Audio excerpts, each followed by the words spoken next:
I am C-3PO. Han Solo. I got him! You don't know the power of the dark side.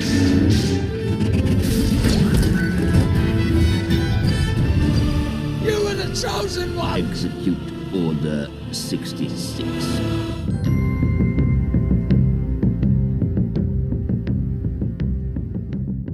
Hello guys. Back again, Blaster Fire. We're going to talk about Obi-Wan Kenobi today, the series. I think Nick and I got a lot of thoughts about it. Mostly positive, I would say mostly positive, yeah. Yeah, I think they did a pretty good job. I have a couple of, gripes. I don't think they're really huge gripes because I did like the show overall, and, we can get into that too. But I'm actually really surprised that the show even happened. Like, I didn't think Ewan McGregor would ever come back. Yeah, I mean, I think we were all always hopeful that he would, but I just think that it just felt like it's like a pipe dream. Yeah, there's always these kind of stray stories about this could happen. Ewan McGregor is interested. It could, and then nothing ever happens, but it actually did. And I did read an article, and supposedly the series was meant to be a movie or even a trilogy of movies. Yeah, that's what I heard. Just focused on Obi-Wan's arc and during that time. So we'll just set the scene here. It's 10 years after episode 3, right? The events of episode 3. And we're sort of bridging the gap between 3 and 4. It takes place before Star Wars Rebels. Takes place before Rogue One. Let's talk about, maybe your expectations. We all had some certain things that we wanted to happen in the show. What did you want to see in the show? I don't even know what I wanted to see. Like I think I've learned over time to try to keep my expectations, to try to keep specific expectations out of things. Because it never happens. Like the way I would write something is just never what happens. So I kind of just stopped doing that. I mean, I don't know what I expected to see. I think one thing specifically that I really did not want to see, and they did a great job of proving me wrong. I did not want Obi-Wan and Vader to fight again. I did not want that to happen. I didn't even want them to come in direct contact with each other. I just felt like it was going to really mess up the dialogue on the Death Star in episode 4. Yeah. I really thought, I'm like, there's no way they can make this like his whole, I was the learner comment in episode 4. I'm like, there's no way they're going to make that not about episode 3. Yeah. I just didn't think it was possible. And I really, and we'll get to that, but I really think they proved me wrong. Cause I thought their interactions were fantastic and it ended up being really, really well done. But yeah, that was one thing that I wouldn't say I expected it, but I just didn't want it to happen. I was hoping maybe Vader's whole part in the story was just going to be him basically giving the Inquisitors their jobs. Cause the Inquisitors basically just work for Vader. Vader was the first person to hunt down the Jedi, and now he's hiring some more Force users to hunt down the Jedi. And I just thought it would be him either training them or giving them their targets, essentially. And that's not what happened at all. So I guess I did have some expectations or some wants, and it ended up being very different, but mostly in good ways. Yeah. I feel like the main thing that I was reading, and for me and for you, that people were worried about is that it would screw up episode 4. Because it's the very first Star Wars. I mean, it's near and dear to our hearts, and it was so important, that interaction between Obi-Wan and Vader in that movie. And it's like, if you come in here how many years later and you screw that up, man, they're going to be fans with pitchforks and torches, at Disney headquarters, because they could have really screwed it up. They had to be so careful. I don't think that can be overstated, how careful they really had to be, because they have so much canon before and after this series, where they decided to put this series with existing characters like Rogue One, you can say something similar, like, oh, well, Rogue One's smack dab in the middle of the canon story too. But they got all new characters; they can do whatever the heck they want with them. Yeah, these are existing characters that we know how they act, what happens to them, and yeah, they really had to be careful, and I think they really were. Yeah. I think the people who made this show, the showrunners, I mean, they took it very seriously. The canon, like they obviously understood the attachment that people had to these characters. Like they took that seriously, and they had to do it right. And I do think 95 to 99%, they nailed it. Like they did a really good job. I guess that sort of leads me into my next thing, which is just the general tone of the show, which you and I have discussed. I think it's the darkest live action Star Wars content out there. Absolutely. I mean, it might be the darkest, I mean, even including non-live action. I mean, you're seeing, in episode 3, Anakin just like flicks on his lightsaber. And we know he's going to kill kids at that scene. But now you're seeing him kill children, and you're not just seeing the lightsaber, you're seeing his face, his remorseless face as he stabs and cuts children in half. Yeah. That's pretty, like, is this Disney? Right. And then he, when he's on, where were they? When he's trying to draw Obi-Wan out and he's just killing people in the street. Yeah. I don't remember the name. It's that mining town or whatever. But yes, yeah. And he's just murdering people. Like a kid, one of them was a child, right? Like a teenager or something, and he snaps his neck. Yeah. And I know we're going to get into gripes a little later, but this is not a gripe of my own. This is something that other people have said, and I disagree with. Some people didn't like that scene because they were like, "Oh, Vader isn't just a merciless killer for no reason. He everything he does is calm and calculated." I was like, calm? No, first of all. No, he's angry. Just no to that. He's never calm. Everything is done just out of rage. But secondly, as far as calculated, because Vader is often very calculated, it was a calculated decision to mercilessly kill those people in the street. He's trying to draw out Obi-Wan. Yeah. That was his point. He wasn't just like, oh, I can't find him, and then killing people because he couldn't find him. He's like, no.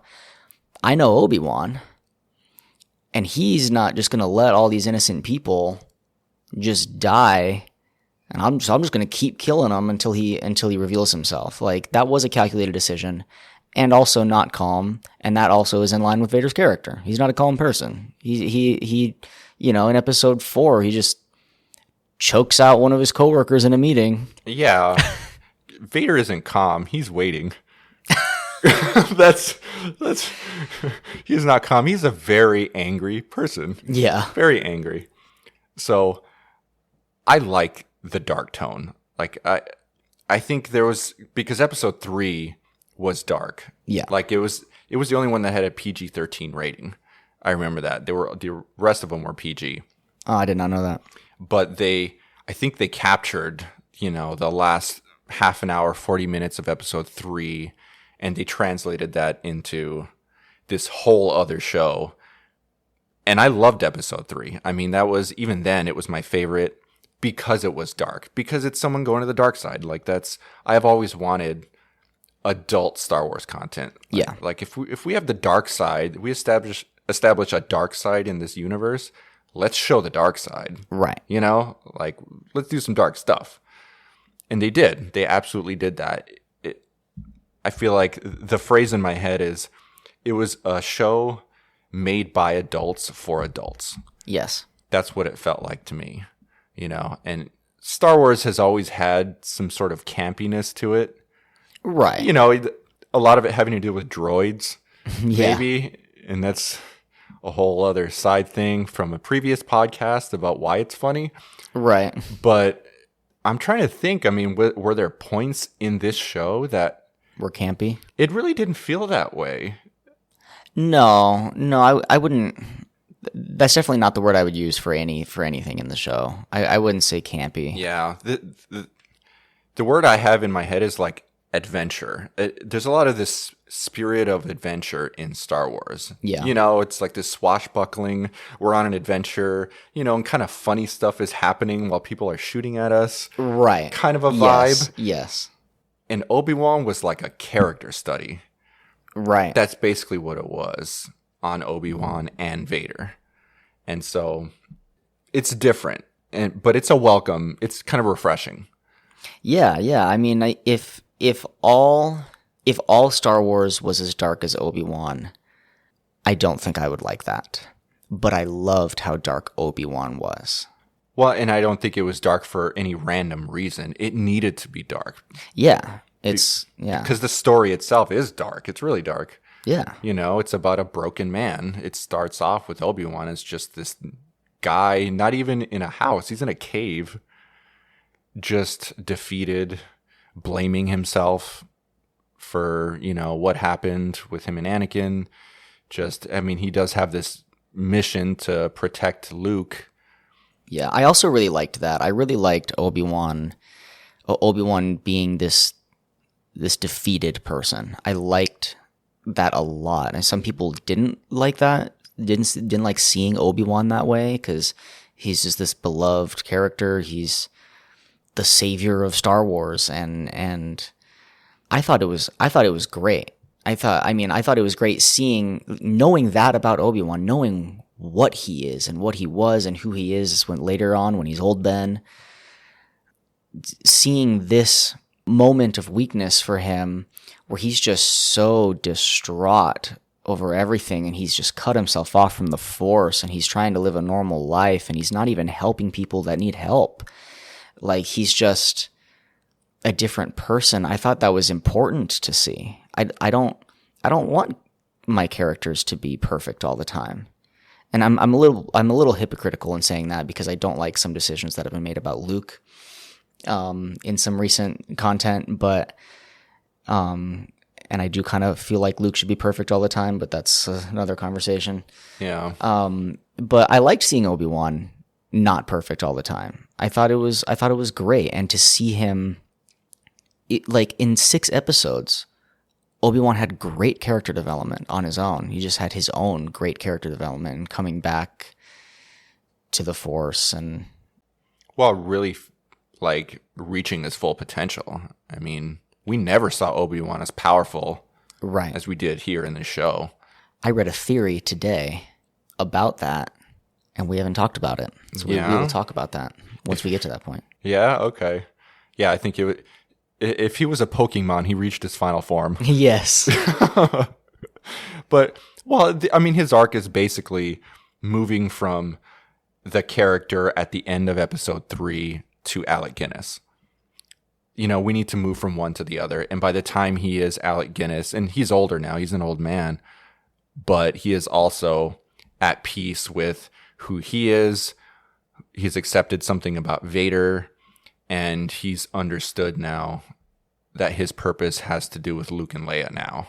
Yes. That is his purpose now. Yeah, and one thing you had talked about when, you know, this is kind of going back to the expectations topic, that you were like, they need to make it so that once we're in episode 4, Obi-Wan believes there is no redeeming Anakin. You know, we can't have this whole Obi-Wan series being Obi-Wan trying to get Anakin back, because in episode 4, Obi-Wan's like, only a master of evil, Darth, and he talks about him as a different person. He doesn't even talk about him as Anakin. Ben believes there's no saving Vader in episode 4. We had to get to that point. And I was a little worried that we weren't going to get to that point, and that is exactly what we got. Yeah. And not only is it a show made by adults, but very smart adults too. I think they really understood the character of Obi-Wan. Yeah. You know, and what needed to happen for it to make sense by the time you get to episode 4. Yeah. I mean, and I was worried that they were going to pick and choose which lines to, but no, I think the writers for Obi-Wan, I mean, they had to have watched A New Hope paid attention to every detail Yeah. to make it work, because they had this whole thing figured out. Yeah, I mean, they took continuity very seriously. And I appreciate that as a fan, because I feel like they respected us enough to take that stuff seriously, because we take it seriously. Yeah, I think they took continuity significantly more seriously than George Lucas did. Honestly. Like, yeah. For real. And they had to insert that. Well, before the show came out, I would question, like, how necessary is this show? Yeah, like, I'm happy to see Ewan McGregor back, but, like, do we really need this? Yeah, and then having watched it, I'm like, it actually really adds things. It's not just like there just for fan service or to make money. It actually adds to the universe. Yes. It adds to Obi-Wan's character. It adds to Leia's character. It adds to, you know what I mean? It does. These other things. It adds a lot to the original trilogy, I think. Yeah, because, like, we have some other media that is there trying to do a similar thing and just is not necessary. Solo being what I'm referring to. Like, Solo, I mean, I don't think Solo's a terrible movie. I think it's better than some of the other content we've gotten in recent years, but it's really unnecessary. I mean, I did not need to see the Kessel Run. I actually liked the mystery behind it. And yeah, like you said, after watching Obi-Wan, it's like now it's hard to imagine the story without it. Like, it was like, it really feels necessary. It answers questions that I didn't know I had. Yeah, and there's so much new content. Maybe not so much, but some of the new content, it feels like it's not necessary, or sort of like, why is this here, or whatever. But with this show, it's more like, welcome to the family. Welcome to our universe, and you fit right in. Yes. Right here in between this media and this media. And another thing about the continuity thing that I really like is they didn't just care about movie continuity. They also cared about Rebels continuity. They bring in a main character from Rebels. They bring in the Grand Inquisitor. And I mean, and the fifth brothers from Rebels too, but specifically the Grand Inquisitor. I don't know. I personally was really worried about the portrayal of the Grand Inquisitor. Supposedly the actor that was going to play him had never even seen Rebels, and I'm like, he's not even going to act anything like him. He sure as heck doesn't look anything like him. And I still have some minor gripes with his appearance, but as far as his portrayal, I do not believe that he still has not watched any scenes from Rebels. I do not believe that. That is what articles say. I do not believe that, because he talks like him. He acts like the Grand Inquisitor from Rebels. And then they quote kill him in like the first or second episode of the show. And everyone's like, well, this is supposed to take place before Rebels, right? There's no way he's dead. But I think in the back of our minds, we're all like, I really hope he's not dead, because that's not going to make any sense. Yeah. And no, they really cared about continuity with that too. And like, people are like bombarding the Disney and Lucasfilm and, whatever other means of contacting them with like, how can you do this? This is just totally tearing things we love apart. And they just kept having to say, just wait. They kept sending out tweets like, all of your questions will be answered. Like, don't have us spoil this for you now. Just watch all 6 episodes, and then if you have questions, you can ask them. Yeah. And they really answered just about everything. And a couple of the answers I like better than others, but at least they answered them all. Yeah. It's like, calm my children. Yeah. All will be answered. Just, yes, everyone was in such a tizzy after episode 2 when he got murdered. Yeah. Quote murdered. Yeah. Yeah. I don't know. In the back of my head, I was like, there's no way. I mean, he can't be dead. Yeah, same. So you just have to kind of like be patient. We are patient. I do want to talk about his appearance real quick. Yeah. Because everyone's like, the Grand Inquisitor, doesn't look anything like the way he looks in Rebels. And I'm like, that's true, but no one in Rebels looks anything like the way they look on the like live action. Like, old Ben's face shape is not like that. Like, Dooku's Clone Wars face shape is nothing It's animation. So I didn't really care about him looking like the Grand Inquisitor from Rebels. But I did care about the fact that he doesn't look like other members of his species from episode 3. I think they're a Powan, whatever. Yeah, from Utapau. Yes. And he doesn't look anything like him. I mean, I still have a gripe about that. Like, and I before it came out, I was justifying it, but being like, well, with that amount of makeup and they got the prosthetic on the top of their head to make their heads elongated, he's probably going to be fighting in this series, and it's really going to be really hard to shoot with the head prosthetic and the makeup while he's having to do like his own stunts. No, he didn't do anything. Yeah. I mean, he was a great character for the scenes he was in. This has nothing to do with how I feel about his portrayal.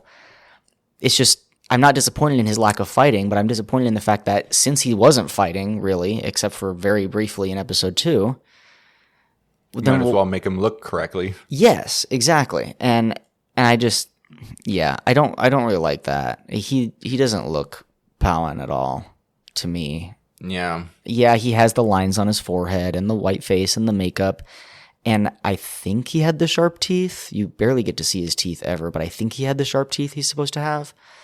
But the head shape was like just not there at all. Yeah, I don't know. I'm not sure exactly what the thought process was there. I mean, that species is pretty ugly. I don't know if they were like, he was made to be a one-off, I'm sure, at the time. Yeah. Episode 3, and he just, because of this other side media crap, he is the same species. We don't really like the way he looks. Let's just not have him look that way. Like, I don't know if that's the reason. That might be it. Yeah. They're just like, he's hideous. We don't want... They're like, you know what? We're just going to change the way they look. And the ones in episode 3 were just especially ugly. And that's just the way it's going to be. And they don't all look like that. They're from a different part of Utapau. Yeah. It's just just a slightly different Powan race. The acting was fine. It was good. He's like the quintessential evil British man. Yes, of course. You know, just British accent. Yes. I am evil, and I will speak as I am from Britain. But it was fine. Whatever. He was there. I think what I was concerned about more was integrating this very relatively new element in the universe, which is the Inquisitors, into something that is very close to the oldest media, episode 4. Yes. And having it work, because you have a lot of old fans who have to try and now accept this new stuff that's, according to the timeline, it's right there. It's right before the other stuff. Right. And have it feel correct, or have it, right. have it work. Because that was hard when they did the prequels, and the prequels are quite a number of years separated from the originals, and it was still hard to try to be like, these are supposed to be the same galaxy. Like, they feel very different. Yeah. Now, like you said, it's butting right up against the other movies. Like, it's getting a lot closer to the original trilogy, and you have even newer content that's being put in it. Yeah. They made it work. Can I just say, I think they did make it work. Can I just say, I am extremely happy that nobody was flying around on a spinning lightsaber. Yes, I am very happy that they left that out entirely. They still had the spinning lightsabers, but they didn't have them fly around because, like you said in the Lightsabers podcast, if it looks silly in animation, it's gonna look silly live action. Yeah. I think the only times they used it, one was sort of like this scary effect that they wanted, where the Grand Inquisitor was about to kill someone. Yeah, just that intimidation factor. It was the intimidating part. And then there was the other time with Reva, right? Yeah, as sort of when she's fighting Vader, yeah. Thing. She's like backing up, and she's like doesn't know what to do, so she's just like, I'll just spin this. Yeah, and Vader's like, you will not spin this. Yeah, exactly. As far as myself and the expectations thing, I think maybe the biggest thing that I did not expect, but I certainly didn't have a problem with later, was Leia. I don't know how many people expected that. I can't to happen. imagine a single person. Yeah, that was out of left field. But once it started happening, it totally made sense. Yeah. You know, great actress. I don't know what that little girl's name is. I forgot. Yeah, off the top of my head. But very good job. They definitely found the right girl for that. Yeah, you know, and some people were like, "Oh, she's like." Some people like didn't like how spunky she was. Like she should be more afraid of it. And like, no, this is Leia. This is Leia. This is perfectly in line with how Princess Leia acts. Like this is clearly the same character. It felt like the same character. It felt like Carrie Fisher's Leia as a child. Yeah, because in episode 4, she's freaking kicking Chewie down the, you know, it's like she's like, get in there, into the garbage chute, flyboy, and she's got a gun and she's firing back. Like, that's Leia. Right. Like, it makes absolute sense that she would be this precocious little girl, you know, and all the main characters had an arc, and that little girl also had an arc, which I thought was very, very good filmmaking. I mean, she started off as a girl who basically didn't like her situation in life. She didn't like being a princess. She knew that her parents were not her biological parents. She didn't really want to be an Organa, you know, she just didn't like that. She didn't like her life as a princess. And so by the end of it, there's that scene with her and Obi-Wan, you know, it's an emotional scene. Obi-Wan's describing her parents. And then at one point she, you know, he's like, I wish I could tell you more. And she's like, you don't have to. And she looks at her parents and she's like, that's okay. You don't have to. These are my parents. You know, she accepts that, that the Organas are her parents, and she does have to be a princess. She has to do these social functions. It's who she is. And I think that was her arc. Because right in the middle, I think it was episode 3, she asks Obi-Wan, one of my favorite scenes in the whole show, are you my father? Mm-hmm. You know, are you my real father? And that was so touching. I love that. You know, because she obviously she's curious about her past. Yeah. You know, she has suspicions about stuff that happened, and she knows that Obi-Wan is a part of that.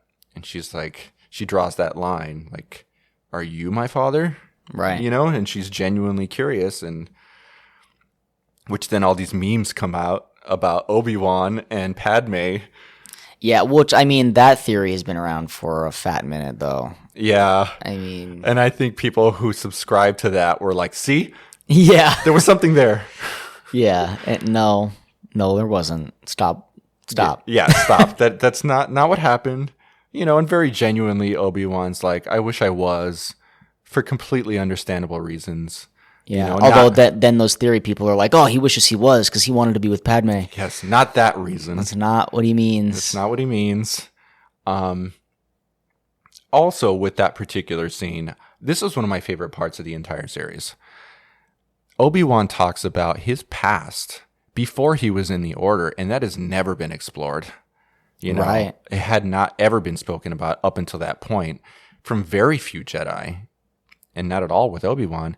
He talks about, you know, he uses the word taken. He is taken from his family. He says, as, you know, we're young, we are taken from our families. And there's a little bit of regret, maybe resentment that he was taken, you know? Yeah, and that's actually a lot of fans or just people's argument against the Jedi is they're kind of just like taking children away from their families. And I do think it needs to be like reiterated that no one's kidnapping anyone. Like the families also have to agree to this. Yeah. Still, your point stands. Obi-Wan as a kid, he didn't understand why he's being taken from his parents. But I just want to reiterate for the people who like are like basically implying that the Jedi Order just kidnaps children to become child soldiers. Yeah, it's pretty extreme. That's not quite where we're at here. It's like they're identified to be Force sensitive, and then they're approached by the Jedi, and then it's really up to the parents if they want their child to be taken and trained as a Jedi or not. But yeah, as a kid, I mean, you're not going to fully understand. I mean, Anakin did, but he was the oldest youngling like ever. But Yeah. I just like that it added a layer to this character that wasn't there before.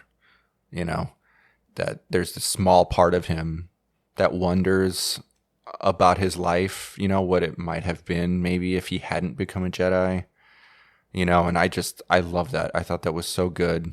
It was completely new, you know, and I'm very happy for Ewan that he was able to explore that character more. yeah, You know, on a deeper level than had been done before that.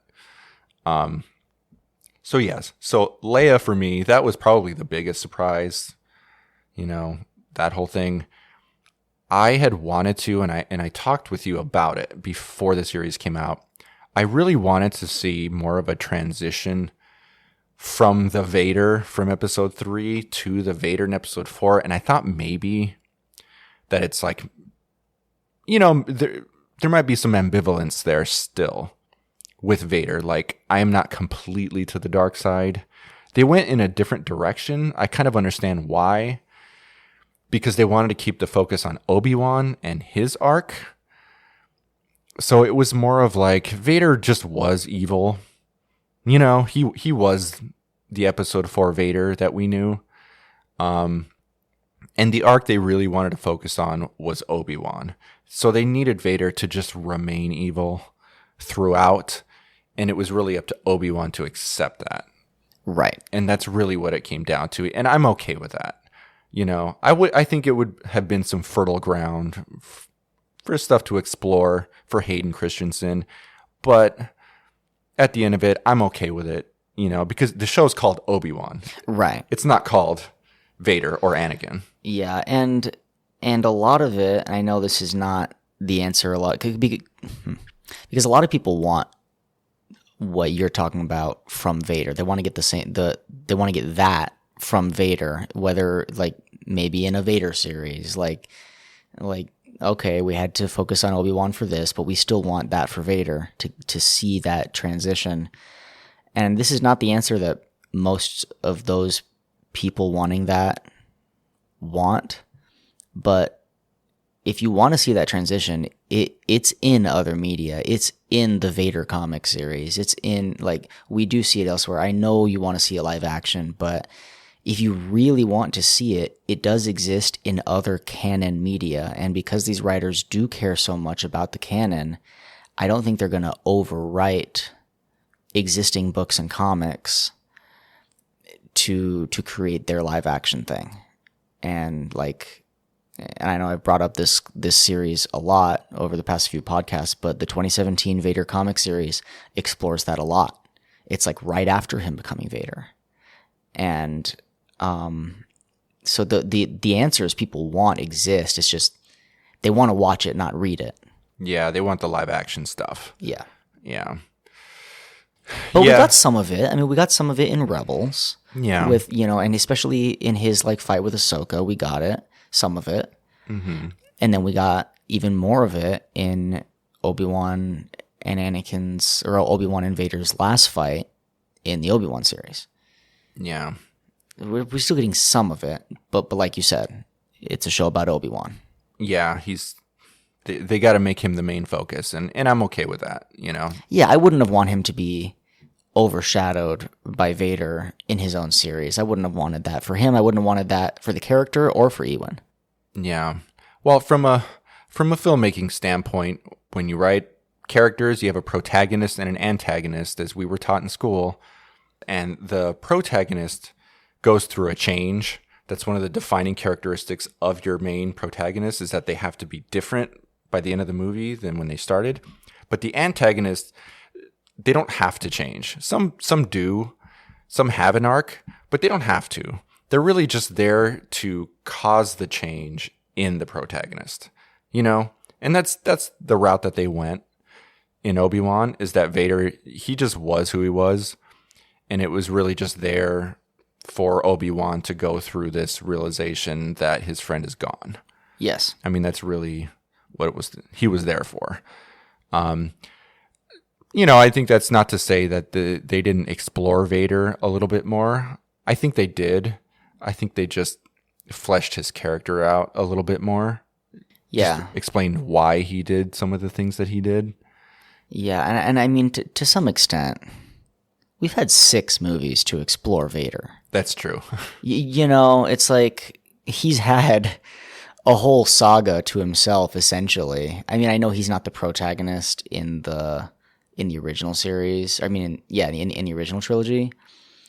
But I mean, he's still a big part of the original trilogy and goes through a change of his own in the original trilogy. And then he has his own 3 movies, essentially. And Obi-Wan's there, too. But, I mean, Anakin was really the protagonist of the prequels. It's like, we've gotten a lot of Anakin/Vader. Yeah. We don't need another Vader arc, in my opinion. I know a lot of people want it, but... Well, I think, for me at least, one of the things that they explored a little, which I liked, which was kind of interesting, is that it kind of... you kind of visualized or kind of nailed the point home of like the kind of torture his existence is in that suit. Oh yeah. They show him like being constructed and when he's damaged at the end there, I mean, he's kind of gasping for air and he should not be alive. Right. He's being artificially kept alive by this suit and it's torture for him. I mean, his existence, he's like a zombie, really. Yeah, and I don't remember. I can never remember which parts of this are canon and which parts of this are legends. But in some media somewhere, it talks about how Vader's suit is like designed to be uncomfortable and to basically be a prison for him by Palpatine. And there's like, I don't remember if it's like in a visual dictionary or somewhere or what, but there's like a breakdown of how his suit works and like how horrible it is to live in it. And that sucks. Yeah. I mean, it'll just nail the point home even more about how terrible Palpatine is. Right. I mean, I guess in a really messed up way, it does make sense because if you're keeping him in pain all the time or sort of being tortured, he can then redirect all of that toward his enemies, and in Obi-Wan's case, I mean, the amount of rage he has toward Obi-Wan is off the charts. I mean, he really hates that guy. Yeah. I don't know at what point you want to talk about their final fight. I mean, that's going to be our final fight in this podcast. Okay, cool. Not a fight, but you know what I mean. Yeah, I will. Yeah, we'll save that then. It was awesome. Yeah, it was awesome. We will get to that. I knew you wanted to mention the fifth brother a little bit. I don't have all that much to say about the fifth brother except for one thing. Yeah. In that I really liked his voice in the first couple episodes. And then I felt like the filter kind of thing they had on it, this half human, half, I don't know what to call it, this synthesized voice he had kind of went away toward the end of the series. I don't know. I didn't feel like it was as prominent. Maybe it was just my ears, but I don't know. He had this bassy, resonant quality to his voice. And I felt like he didn't have it later. I don't know. Maybe it's my imagination, but I felt like it was, it was there, but I didn't feel like it was as much as it was in the first episode. He also talked less, but still. Yeah. I don't know. I guess I didn't really pay attention if it was there or not or whatever. I will say an interesting take on the Inquisitors, which was new, was that there was a dissension among them. Yeah. They were just, in Rebels, they're just a unit, right. Or in Fallen Order, they're a group, and it's not like there's infighting. If there was, it was off screen. Right. But in the show, they're arguing with each other. Specifically with Reva. Yeah. And we can get into her a little. She has her own whole arc. Well, let's do it. Let's talk about Reva. Let's go into here. her arc. She got criticism online and stuff, and we don't have to go too far into it, but in my opinion, it had to do with her race. I mean, I think that she was unfairly judged because of the way she looks. And maybe it's a subliminal thing that some aren't even aware of, but I know that, certainly the kind of remarks that were directed toward her, and it was toward the actress. Yes, I mean, some of the comments were blatantly racist. I mean, some of it was like clearly not subliminal anything. Some of it was just, I mean, some people said some really harsh, very blatantly racist things. Yeah, and I think whether people realize it or not, they can judge a character overly harshly. They can be overly critical because of this kind of implicit bias maybe that they have. I don't know if they're threatened by, somebody, the way they look in this, right at the center of this show that they hold near and dear, or what. Like I said, I don't want to go too far into that aspect of it, but as far as her actual character and her arc, I did have an issue, not the arc itself, but kind of how long it took. Yeah, the pacing of it to get to where they were going. I mean, because they were just like teasing it out, and in my opinion, they could have done it faster. I mean, from the beginning, we know she's that kid, that youngling in the first episode. Like, it was, most of us, I feel like, put two and two together. So yeah, like why wait so long? It was this huge reveal. Yeah, I think we needed that. We needed to understand her motivation more because she's so angry. She's so, just ruthless. And that'll fly for a while. But at some point, you got to be like, okay, what is this girl's deal? Yeah. Like, what is her problem? Like, why is she doing all of this? I did think one thing that was interesting with the direction they took her arc when they eventually got to it was that so she's actually been, like, hunting Vader this whole time, essentially, or, like, trying to get close to him so that she can eventually take him out. But they didn't make it, like, she's this secret good guy. Like, that's not what they made it. And I was worried that's what they were going to do. Be like, oh, she's actually fighting for the light. And it's like, no, you can't do that because she's done some really horrible things so far. They didn't do that with her. Like, yeah, she's trying to get close to Vader so she can kill him, but it's not because she's a good person. It's not because she's a secret Jedi. It's because she's angry and it's directed at another antagonist.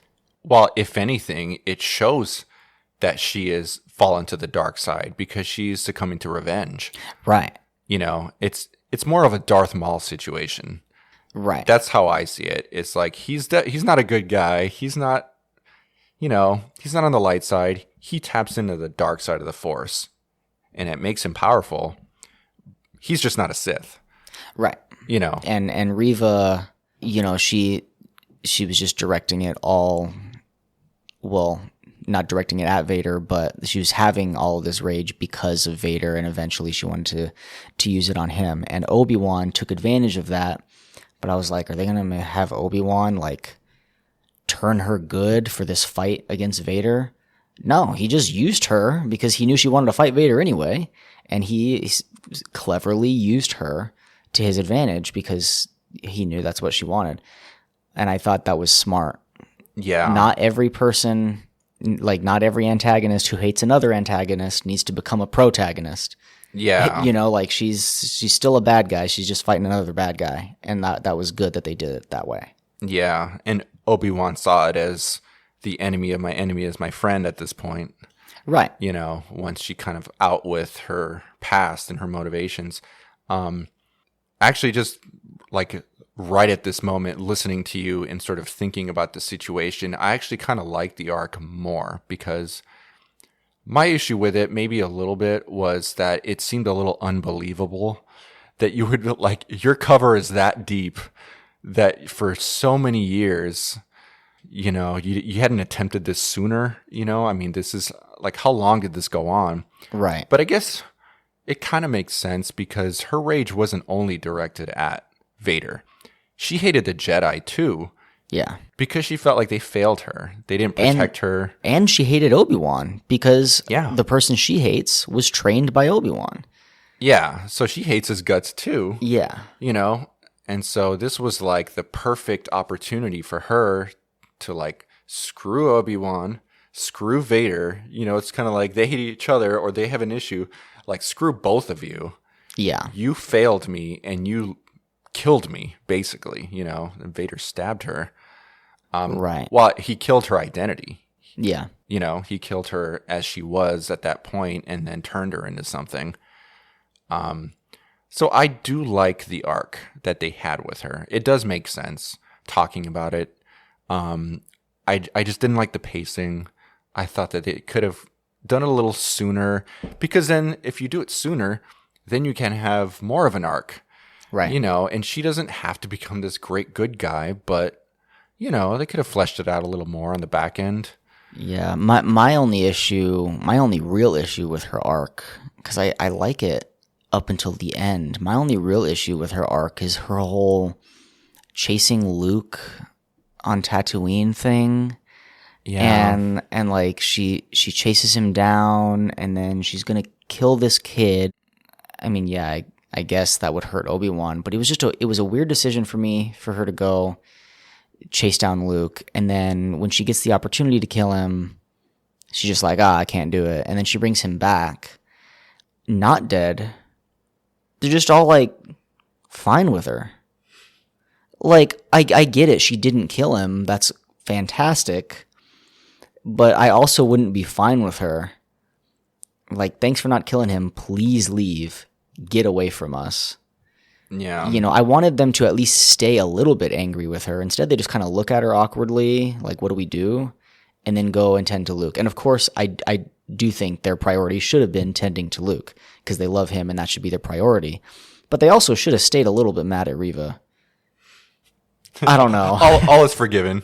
Right. Yeah. Thanks for not killing him.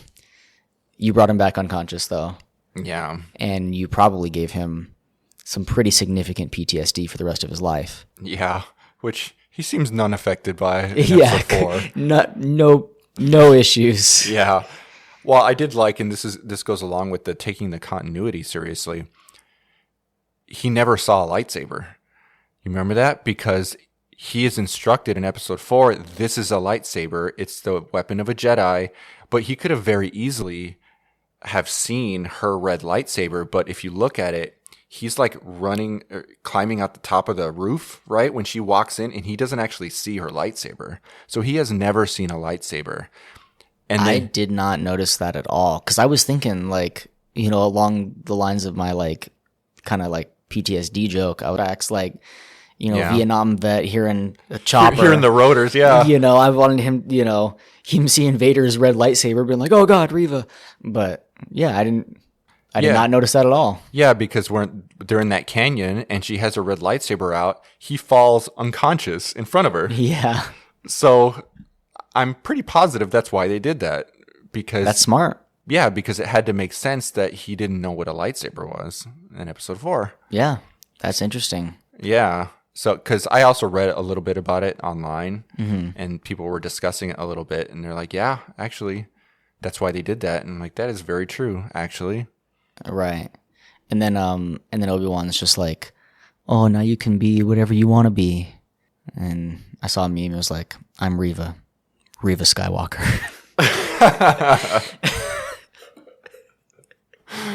That's pretty awesome. But yeah. I sort of read that line in a different way, where he is telling Reva this. I kind of also feel like he's telling himself this, because he has now moved past his past, and he can now be whatever he wants to be. Because to an extent, he's also letting go of Luke. He says, he is your responsibility now. I'm not here protecting him anymore. All he needs is you. So now he has his own future, and he can also be what he wants to be. And I think, I don't know if it had to do with Leia, and maybe this is part of a setup for another season or what. I don't know how they're going to do that. But I do think that was maybe some subtext to that line. It's like, you can be whatever you want to be. Yeah, you can, Obi-Wan. Right, yeah. Speaking in the third person. Yeah, I mean, I was overall, I'm okay with that whole conversation, because now, like, Reva is truly lost. Yeah. any purpose she has ever had, whether it was her purpose as a Jedi or her purpose as an Inquisitor, all of any purpose she's ever had is all gone. Yeah. What the heck is she going to do? Yeah, I mean, it's totally open-ended, you know. She can just kind of be like an Ahsoka situation. She kind of like throws her lightsabers away and she just finds a job. Yeah, I'm like, where's she going to live? Like, where's Reva going to, does she have skills other than... Yeah, other than murdering people? Yeah, like, what is she going to do with her life? I don't know. What do you think they're going to do with her? Do you think she's going to be in future media? If they put her in other media, I feel like we're going to see her make this total 180 turn. Because if they choose to use her elsewhere, they're not going to have her live a normal life, because that's not fun to watch, and we need the show to be fun to watch. So if they end up using her elsewhere, she's going to be this hero, you know, kind of redeemed Jedi character. And again, part of what I liked about her arc was that that's not what happened with her. I felt like it was more realistic. Like, not everyone makes a 180-degree turn. I mean, I feel like her story, Reva's story, is kind of a tragedy. And that's okay. I mean, it's not okay for her. It's sad. But it's okay to have a sad arc. And she still didn't end up as a whole. You know, she still, you know, got some sort of redemption, but she doesn't have to make this 180-degree turn. I'm okay with where her arc landed. I'm okay with telling myself she's going to go live a normal life now. Yeah. Frankly, I'm surprised they didn't kill her off. I really thought she was going to die somewhere during the series. Then her story really would have been a tragedy, because then it's like, all right, she got no redemption and she's dead. Yeah. I mean, I really do think it could be an Ahsoka situation where she's not a Sith, or she's not an Inquisitor, she's not working for the Empire, but she also still feels betrayed by the Jedi. Right. You know, it's again like Ahsoka, like, right. You guys burned me, I'm not going back. You know, I'm maybe still doing my good deeds on my own. Yeah, and she doesn't have to cut herself off from the Force. Ahsoka didn't. Yeah. I feel like that would be a good way to use her in future media. If they were to do that, if they were to do it that way, I would like to see more of her if they were to do it that way. I want to see it done that way. I don't want to see her make this 180-degree turn to be this Jedi. You know what I could kind of see her as? Maybe is like a Mandalorian situation, like a bounty hunter. Not evil per se. Yeah. But, and maybe not even using her lightsaber, but, you know, she needs a job and she's good at finding. Kind of like Ventress. Yeah. Yeah. Yeah, kind of like that. I mean, kind of gray.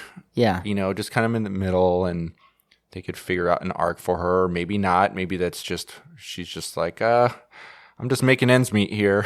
Right. You know, I need more pucks. And maybe, I think she'd be good for a cameo. You know, instead of just giving her like her own series or making her a main character in something, like just have her show up somewhere like later down the line. Yeah. And be like, oh crap, that's Reva. It would be during the original trilogy, right? I mean, yeah. And we just have, you know, for the next like 40 years in Star Wars, we already have a lot of material. I don't think we need more. I'm ready to start exploring some other stuff. Yeah. I'm enjoying the High Republic. I am very, very cautiously intrigued by post-episode 9 material. Yeah. Like, you better have a good reason, like they did in Obi-Wan. Yes. You better have a very good reason and a good angle that you're going to come at it with, because you don't want to beat a dead horse. Right. And so they had to find something fresh and new. Namely, let's actually do a character study in the Star Wars universe. I feel like that's pretty groundbreaking. That's not really been done before. Yeah, it is. It's awesome. Yeah. This is like, it's kind of nitpicky, but I do have a little bit of a gripe with one scene involving Leia, and it's her chase scene at the beginning. Yeah. I'm like, how are you guys not catching her? She's 10, and she doesn't even look 10. She looks like she's 8. She's supposed to be 10. She's running. She doesn't even appear to be very fast for her age. You know, and they're not catching her. And like, she jumps in between these like two trees, these two like very thin trees, and the guy just like, gets stopped by the trees, and I'm like, go around them, dude. Yeah. Or jump through them. It's not even that narrow of a gap. Like, just keep following her, and I feel like they could have done that a little bit better. They could have had, maybe this is over the top, but they could have had her even like in her scared little running away actions, like passively, very minorly using the Force and not even realizing it. Like, oh, she's like, oh crap. And she like flails and trips the guy and like doesn't even realize that that's what she did, or like moves a rock in front of him without realizing that's what she's doing. She's just trying to get away. And like, I don't know, they could have done something. It was just, yeah, the way that it was shot and the way that it was edited. they could have had a couple guards come out, and like, I know the whole point was no one knew she was taken, but like they could have changed that to make the scene not look weird. They could have had at least some guard show up and be like, oh hey, and then that guy gets killed, and then they don't know what, so then they still don't know why she was taken. But they could have had some sort of obstacle other than them just not being able to run as fast as a 10-year-old girl. Well, what it looked like to me more is like they were playing, like, I'm going to get you. Yes. That's exactly what it looked like. They were chasing her around the woods, like, arr. That's exactly what it looked like. Yeah, no, I see where you're coming from. I know, it did look a little weird. Like, I'm just going to jump out. Rawr. Okay, you keep running. Yeah. It did look a little weird. I love that Leia was in this, and I loved her arc, and I loved almost everything about Leia being in Obi-Wan. It's just, it's nitpicky, but that scene was just, it was weird. Yeah, I agree. It did look a little weird. And then, still while we're on the topic of Leia, and they had to give us answers to all the continuity questions. And one of the other, probably the other biggest continuity question, other than Obi-Wan and Vader's conversation on the Death Star, was Leia's message to Obi-Wan.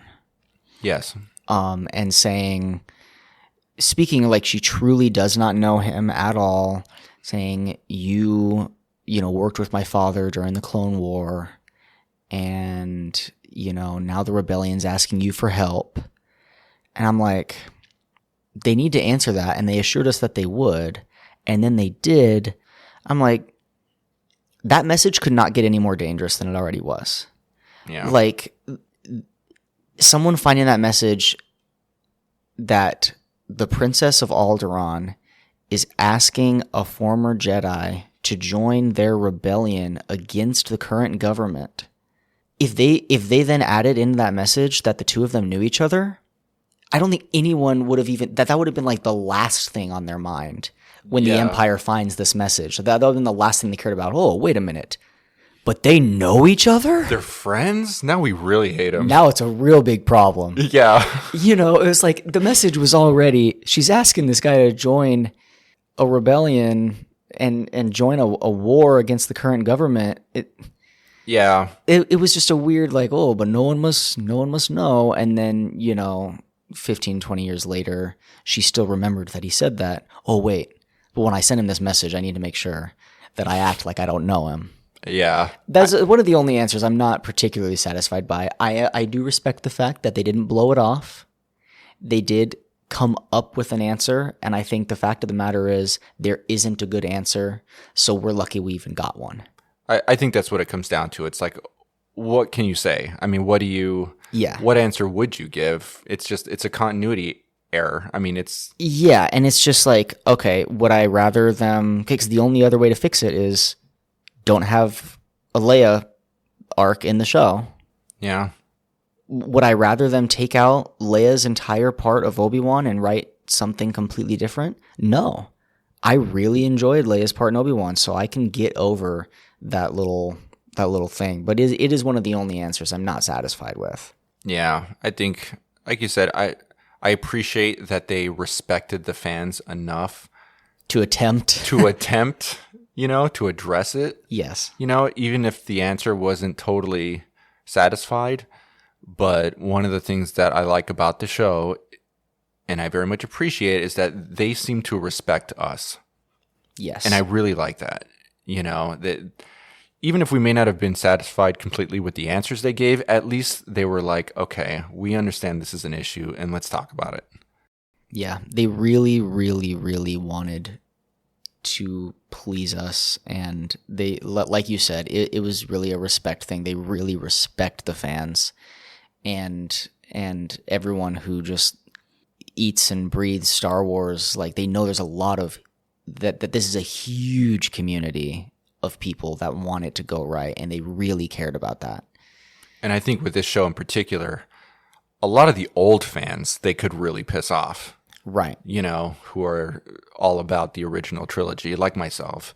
And I think one of the gripes I had, which I told you about, is that the music. I felt like they didn't have enough music that sounded like Star Wars. You know, it just wasn't John Williams-y enough.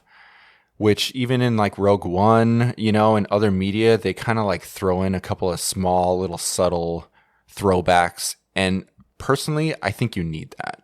Yeah. You know, it makes it feel more like Star Wars. Yeah, with Star Wars specifically. I mean, really with any media, or with any live action media, like the score is really important. A lot of people don't realize how important a score is to a movie. But with Star Wars, the score is iconic. Yeah. And so now that it's all over, I understand now that it was a conscious choice. To wait Because they wanted that last episode to connect with episode 4. I see that. I don't agree with it, but I understand what they were trying to do. I think if they were trying to do that, they could have subtly, like episode 1 and 2 have nothing. A tiny little bit in episode 3, a little bit more in episode 4, and kind of build it a little more slowly, kind of like with Reva's character arc. Yeah. To blend it a little bit better. But instead they just like, I mean, they had music, but like no like iconic Star Wars music at all. And then like, bam, slap the Imperial March on that one conversation with Palpatine. Yeah. And yeah. And then Leia's theme at the end. Yeah. Yeah. Like you said, it was definitely a conscious decision, but that doesn't necessarily mean it was the right decision. I mean, this is very subjective. It's just an opinion, what's right, what's wrong. Yeah. But I definitely see where you're coming from, is like they could have tried to blend it, bring in a little bit more as time went on, or at least in the Vader scenes a little bit, just like, yeah. You know, they don't have to play the whole Imperial March. One thing that some of the movies have done really well is like have it in a different song, throwing in like a few consecutive notes from another Star Wars theme. Yeah. And it like creates this feeling. Yeah, and then you move on. And you don't have to play the whole Imperial March. You don't have to, you know, or the whole whatever. Yeah, they could have done that differently, and I would have been happy with it. I think what they were trying to do is they were trying to cement the fact that this is Darth Vader, you know, and that's why they played it right at the end there when he had that conversation with Palpatine. Now let's play the march. Yes. I see what they were trying to do. It was a creative decision. I didn't agree with it, but I'm glad that at least we got something, you know, at the end there. I'll take it. Let's talk about Qui-Gon Jinn. I didn't think that it was going to happen before the series happened. I was like, it was like a pipe dream. I'm like, that would be so cool. Right. There's no way they're going to do that. But then, right in the very first episode, by the end of episode 1, we're like, we're going to see him, or at least hear him. We're going to get him. And I was like, oh my God, they're going to do it. And I got so excited. And then the question became, when is it going to happen? And how is it going to happen? Yeah. You know, and I'm like, I want it now and I want it all. Yeah. You know, I don't want it to be a voice, because I have read that Liam Neeson, he's kind of partial to like movies. He's an older dude. I don't think he's understood that TV has now pretty much taken the place of movies. Like, it's the quality is such that it's like on the same level. Well, I'm pretty sure that was his cover story. Yeah, you think he was trying to throw people off? I think that's exactly what it was, because that is what he was consistently saying verbatim when people would ask him prior to Obi-Wan coming out. Hey, are you going to be an Obi-Wan? Are you going to be an Obi-Wan? And Liam Neeson repeatedly said, I'm just biased to the big screen. I am. He repeatedly said, "I'm open to coming back to Star Wars. I really am. I would love to reprise my role as Qui-Gon Jinn. It would just have to be on the big screen. I'm just partial to movies. TV's not my thing." He told everyone that. Yeah. This wasn't like, some friends of Liam Neeson being like, I don't know, he really likes movies. No, like this is what he was telling everyone while he was filming on set of Obi-Wan. Like, I think it was just him trying to throw everyone off. Yeah.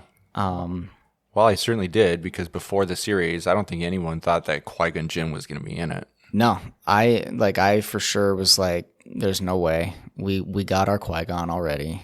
And this is again a testament to how smart the creators of the show were. They didn't just throw him in because it was fan service. It made absolute sense. It's part of Obi-Wan's character. It's part of his background. They had that whole montage at the very beginning of episode 1, all that background, and they showed Qui-Gon Jinn. They showed him being killed. Like, they showed... You had a theory about the way they would bring in Qui-Gon. Prior to us seeing it happen, you had a theory about how it would happen, and it was going to be like Qui-Gon saying something to Obi-Wan during his final fight with Vader or something like that. Do you remember what I'm talking about? Vaguely, yes. That it would sort of be the impetus for him to defeat Vader or something? Is that what it was? Or to let him go. Like, it was going to be Qui-Gon telling Obi-Wan to let Anakin go. Right. And, like, that was going to be the first time he was able to successfully make connection with his old master, was when he needed it most. And it was when he had to officially let go of Anakin. And after that conversation, I kind of got hyped for that to be the way it happened. And that's not the way it happened. It didn't stop me from being incredibly hyped when he came out finally. But I do think that would have been a cool way to do it. Well, the creative choice that they made, the writers and the showrunners, was that they were going to use Luke and Leia to do it. That was going to be the driving force, because, he's stuck under all that stuff when he gets buried. Yeah. And so his change was, I need to protect Luke and Leia. Like, they're the future. I can't die here. Yeah. And then that final fight, I mean, all right, screw it. I'm just going to go into it. All right. But no, go. You really wanted to talk about the big angry Vader scene, right? I think you really like that. I do really like that. I think it's awesome. He pulls the whole freaking transport out of the sky and then pulls it to the ground and then rips the wall off of it. Yeah. And then, I mean, it's the wrong transport, whatever. But I mean, of course it had to be. You can't just kill everyone right then and there. Okay, that's the end of the show. Credits roll. I thought that was awesome. And then his fighting with Reva was just like, he was just playing with her the whole time. He was just toying with her. Even when he took her lightsaber from her and he's like swinging it, he never once swings it directly at her. Like, he swings it just like in front of her, and like he's just messing with her the whole time. And then he uses the Force to like stop her from swinging at him. And like, this is what lightsaber fights like could have been like for so long. Like, I've always wondered, why don't Force users use the Force more in combat? It's like they're either using the Force or they're sword fighting. It's always one or the other. Dooku flat out like makes the distinction, like, okay, we're not going to use the Force. Now we're going to fight with our lightsabers. I'm like, why is there this separation? And we did not get that separation in Vader and Reva's fight, especially. Well, and the Obi-Wan one, of course. But like, he's just using the Force for everything. He flips her over using it. He stops her from swinging at him. She's doing the spinny Inquisitor lightsaber thing, and he just slows it down and just makes it stop spinning. Like, it was awesome. And they made this very clear distinction between like his power level and her power level. She is, I don't think, pulls out his own lightsaber. He doesn't. He takes hers, and he uses that against her a little bit after he cuts it in half and throws the other half to her. Like, fight me. For my own amusement. Yeah, like he never even pulls out his own lightsaber because he doesn't need it. Like she's not even worth it. She's not even worth him pulling out his lightsaber. Yeah, I thought it was great. Now we can go into Obi-Wan. Well, here's a question. I mean, I don't know. Maybe you answered it. Why do you think he did that? Why didn't he just fight her with his lightsaber? I mean, why go through all these theatrics and just like, I'm going to use the Force and I'm going to do these. Personally, I think it looked a little silly. I kind of understand why they did it. I just think maybe the choreography or whatever, it's just kind of like him flashing his hand around. And I don't know. Just an opinion of mine. I thought it looked a little weird. I was trying not to laugh during it because it looked a little funny. But do you think he just did that because it was... well, I don't need to fight you. You and I see eye to eye on most things. Hard disagree. Yeah, I know you disagree. With your opinion on the fight. I just think he was making a point to her. She's just nothing. She's nothing in comparison to him. I think he's just like it was unnecessary, and so to some degree maybe even silly. But he's just making a point like, why are you even trying? Like, I am literally just waving my hand around and you can't touch me. Yeah. Like, I took it as he's making a point to her. Like, did you think you would ever be able to even attempt to do anything to me? As if. Yeah, exactly. Like that's how I took it. Like Vader is, as a character, he's such a dramatic person. He's all about the drama, whether Anakin or Vader. Yeah, Anakin's dramatic. Anthony's dramatic. Therefore, Vader's dramatic. He's a very dramatic person. He doesn't need to do half the things he does. I saw this one thing. It's Vader like standing on the edge of the ship at the end of Rogue One, and he's standing at the edge of this thing, and he's like standing in space. And his cape is flowing, and someone wrote, like, there's no wind in space, so this is literally Vader's dramatic self just using the Force to flow his cape in space because he has to look cool at all times. I'm like, of course that's not the intention there, but I think it's hilarious, and it almost fits the bill. I respect his commitment to personal flair. Yes. I do. Well, and I also think in that scene, the Grand Inquisitor says something that I think is actually important to a lot of people's gripe that they have about everyone surviving being stabbed with a lightsaber now. It was like, literally everyone survives being stabbed with a lightsaber. The only person who doesn't is Qui-Gon, and that sucks. But the Grand Inquisitor has a very, I think, important statement, and that's something along the lines of like, rage and the need for revenge can do wonders, and do wonders for the will to live. For the will to live, thank you. And I'm like, that is the perfect explanation, because everyone who we do see survive these horrible, life-threatening injuries, almost all of them are dark side Force users. Yeah, I'm sort of on the fence about it, because it feels very convenient, just narratively speaking, that this character has to survive because, they got to be alive later on, and it always seems to happen with dark characters, the Grand Inquisitor, and then again in Reva and in other media. And then this is the answer that they have chosen within the universe. It just happens to align. Oh yeah, they're Sith, and they're very strong with the dark side. And it does make sense, I suppose, and it actually goes along with previous conversations we've had, and some in the Anakin podcast, which is like, he fears death. There's this fear of death, and that's sort of one of these things that can turn you to the dark side is your fear of death. And so your inability to accept that will keep you alive because you don't want to die, kind of a thing. And so, and I get it. I understand that argument, But I was happy with them having the Grand Inquisitor say that as another, at least, attempt at an answer to a question people are having. Like, it keeps coming back to, they at least tried to answer everything. Yeah. At least tried. And I respect the attempt. Like they respect us as fans enough to address it. Yes. They don't just gloss over it and move on, you know. And I really appreciate that. Do you have a favorite episode? Probably the 5th episode, which is with the Reva fight. It's got to be one of the last two. Right. It probably is the last episode, actually.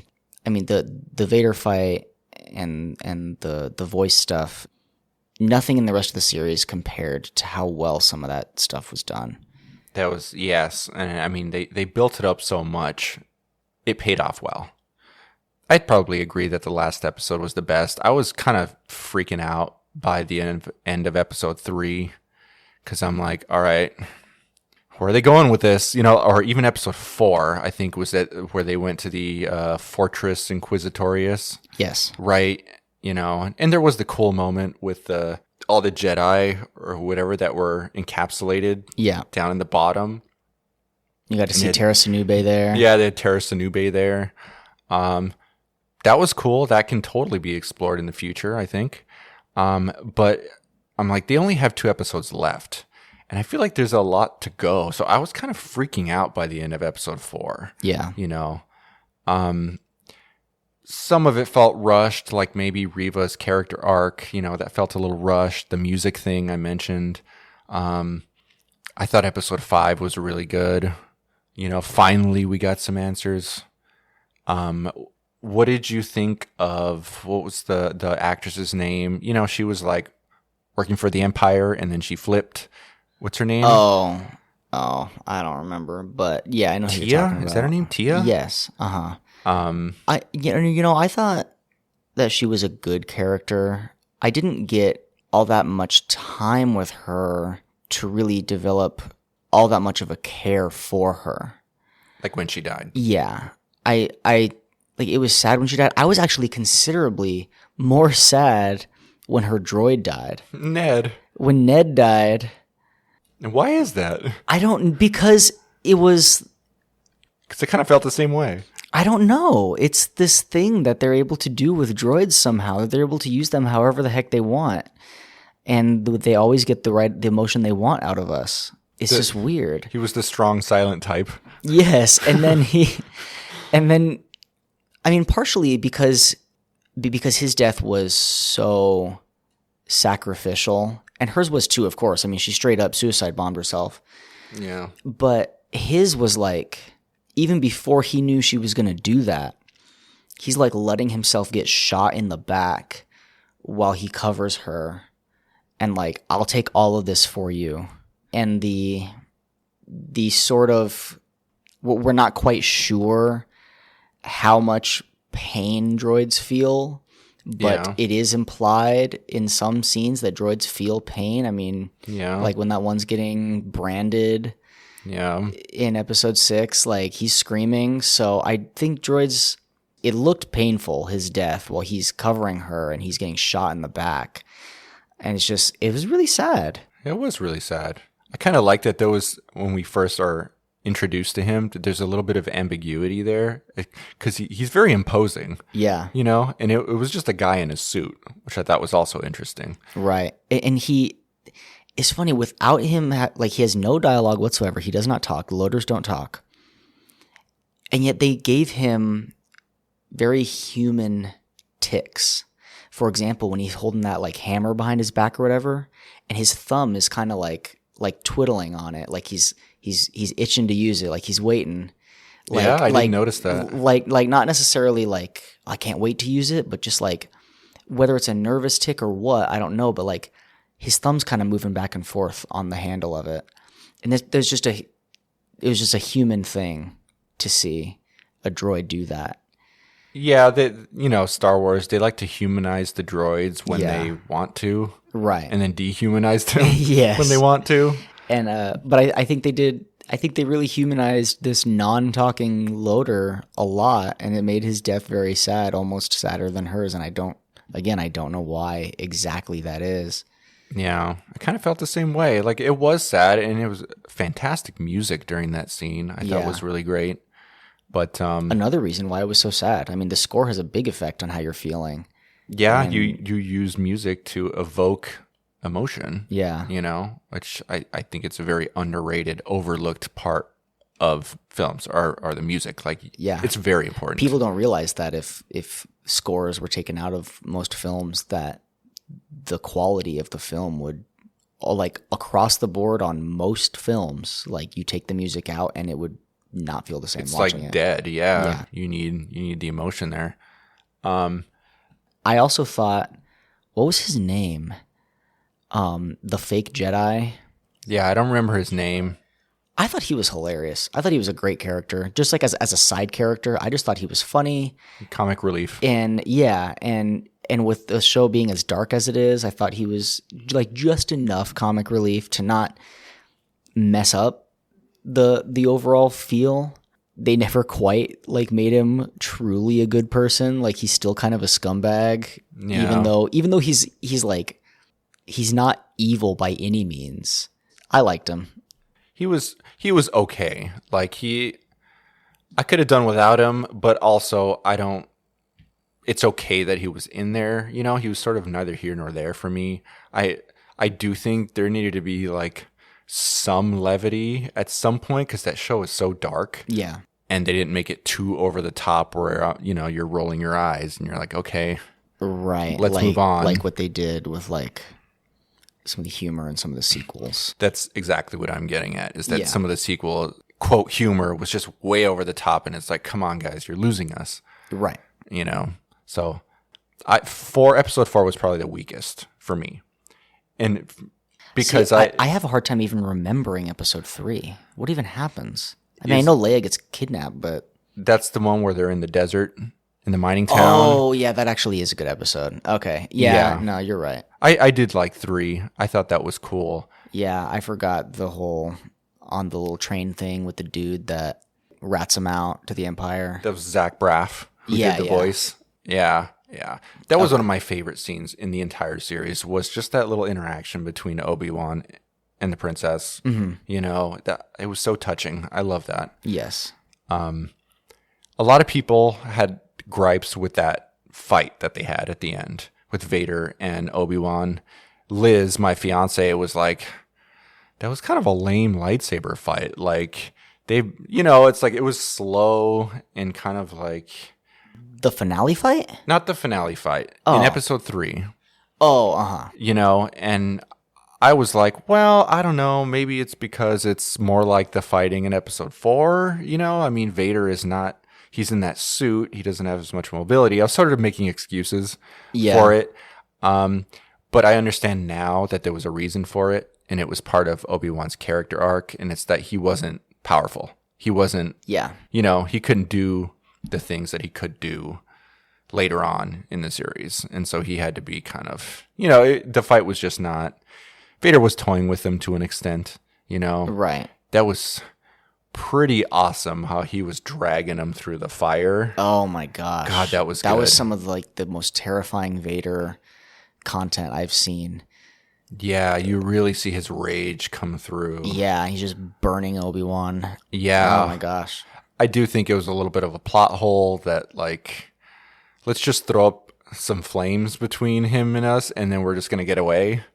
Yeah, it's like, all right, Vader can absolutely, in that suit, Vader can walk through that fire. Yeah.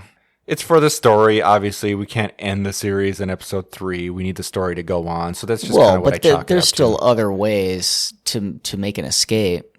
Yeah. I mean, I don't want to be one of those guys like, oh, you could have written it some other way, and then I don't have any ideas. Yeah. In my head canon, it was like, oh, he just wants to capture him again so that he can make him suffer more. Or, Right. I don't know. I was trying to come up with some reason.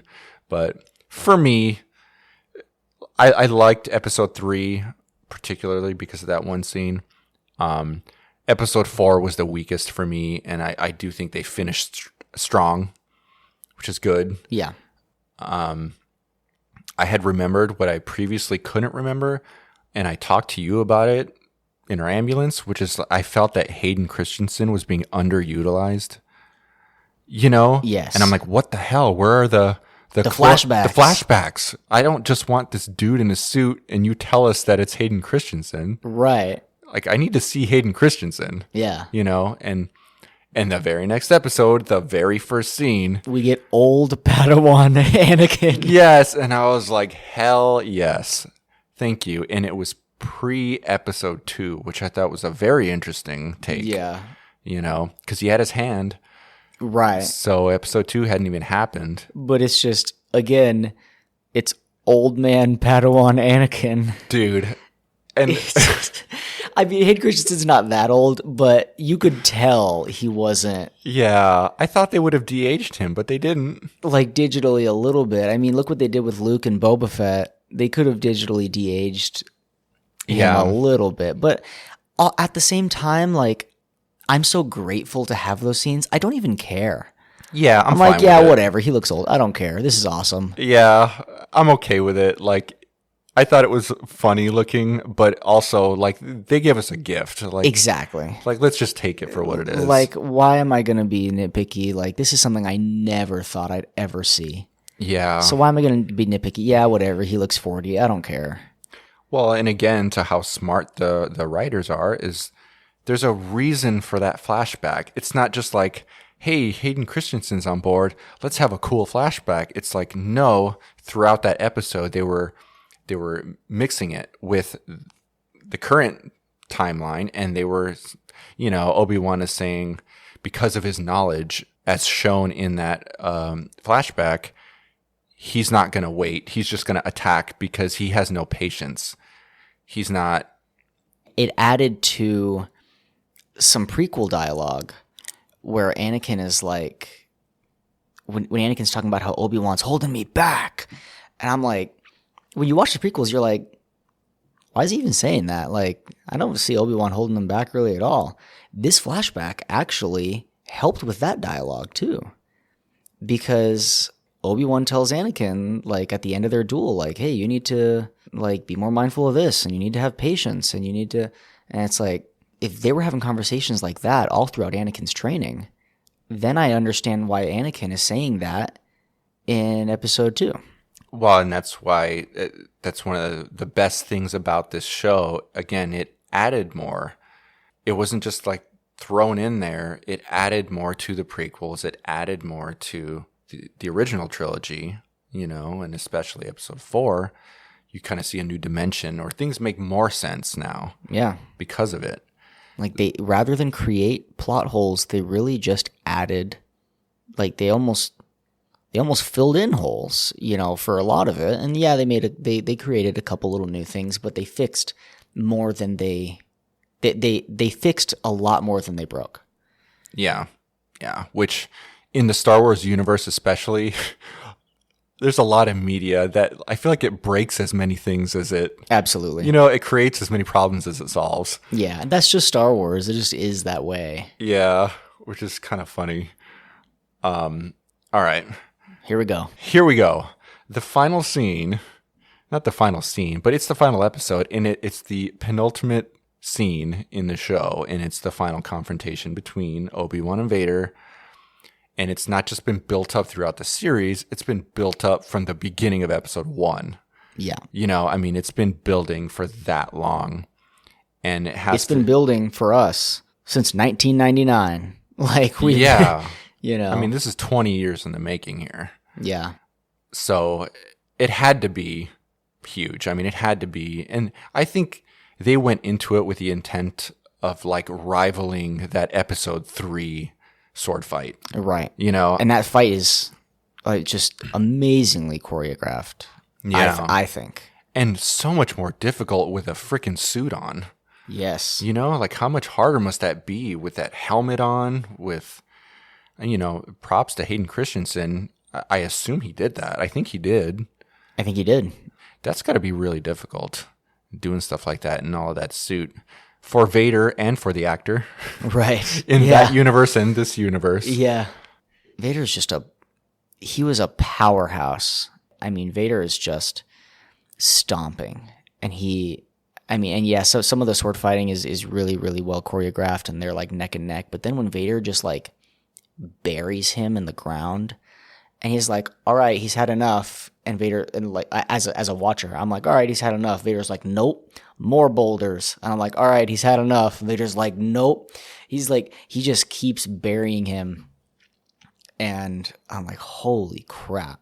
Like, this is the Vader we see in like video games, like Fallen Order. Like, this is the Vader that we see away from the big screen. Up until Rogue One, especially, like, we never saw Vader like this in live action. Yeah. And this even surpassed Rogue One's level of Vader's power and ruthlessness. Yeah. Okay, so like you said, Vader was winning that fight. I mean, through the beginning part of that fight, and then buries him, and then there's a turning point, and it's not just this arbitrary thing. It's very important to Obi-Wan's character, is that he finds the strength to come back, and he does that by thinking of Leia and Luke. And it's part of his arc, is that he's, he has to find a reason to move forward, because he has very little reason to be alive, to fight, at the beginning of the series, but he has all these thoughts going through his head, and then from that point on, he starts winning the fight, Yes. And I do think it's important that once he's sort of beating Vader, he starts using the butt of his lightsaber to hit him in the chest. Yeah, he's not trying to kill him. And that was one of the other big things about the show, is that I think for the first time, we start to see Vader the way Obi-Wan sees Vader, which is to say, he sees Anakin. Mm-hmm. He sees Anakin in a suit. Yeah. He doesn't see Darth Vader. And up until that point, that fight, he still sees him as Anakin. He refers to him as Anakin, and he can't get past what happened. Yeah. And so until he sees him, literally sees his face, and then pretty much Vader gives him the permission, or gives him whatever, the impetus to be like, oh, one, let go of my guilt, because he even says, he's like, it's not your fault. Yeah, you didn't kill Anakin. You didn't kill Anakin. I did. I did. And there's a lot going on in that, because he sees himself, it's like almost a split personality that he has. Yes. He just kind of like divorces himself from his identity as Anakin Skywalker. He really does. Yeah. Which is good for us, because we have this, like, it's actually really hard for me to see Anakin and Vader as the same person, because they don't even have the same voice, Yeah. They don't really act anything alike, other than the fact that they're both dramatic and angry. This helped that. It's like Vader doesn't even see Anakin as the same person as Vader. Yeah. and that connects with episode 4, where he says, from a certain point of view.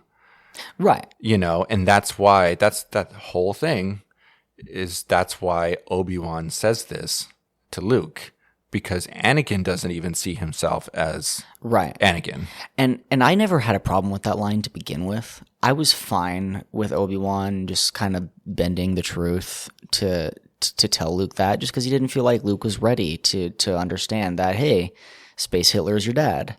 and R2's not a snitch, and he's not going to give it away. Right, it's hard because R2 ain't no snitch. But so I never had a problem with it. I didn't think it was something that needed answering, but it's definitely a welcomed answer that I didn't ask for. To give even more of a reason for Ben to say that, was cool. Like, even Vader sees it that way, and so if it's from a certain point of view, and it's not just my point of view, it's even his point of view. Yeah, and I mean, to Ewan McGregor's credit, you see it in his face, because he says Anakin, and I've watched this scene a bunch of times. He goes, Anakin, and then there's that voice effect, genius voice effect that they do, where they combine Hayden and James Earl Jones. Incredible. I love that. And like, sometimes it's him, and sometimes it's both. And it's like just this cutting in and out.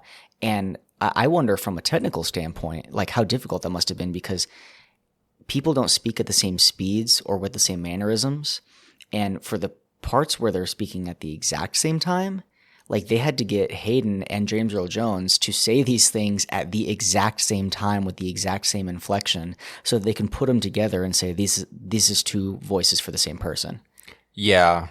My guess is they had James Earl Jones record it first. And then had Hayden match it? And then had Hayden try to match it. That would be my guess. Okay. Yeah, probably. Because James Earl Jones is as old as the hills. I don't know how that man's alive. I know. Him and Ozzy Osbourne, man. Yeah.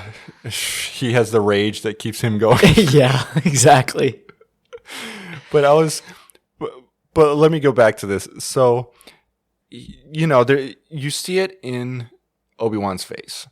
He says Anakin, and then, he's apologizing. It's this horrible, remorseful, I'm sorry for all of it, he says. His acting when he's doing that is just, side note, so good. Yeah, I mean, his heart is breaking. Yeah. And it's like he is so hung up on what happened.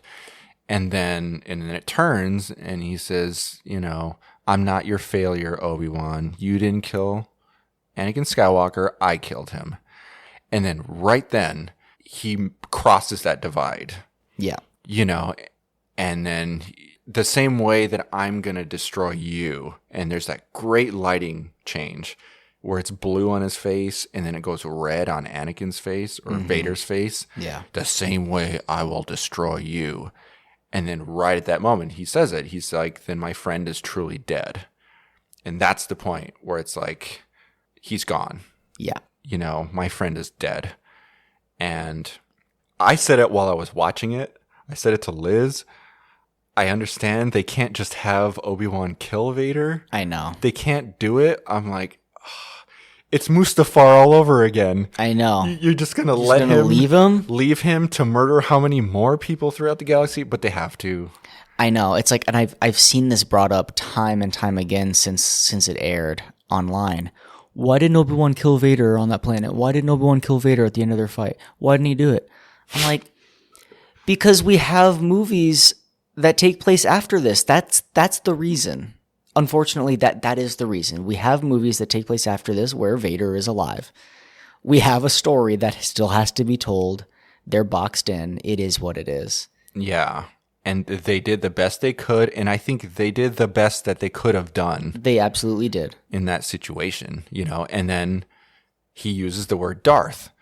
He says, so long, Darth. Yes, I love that. Because that's what he is referred to as by Alec Guinness. Yes, and I love that because I always thought Alec Guinness's calling Vader Darth was weird.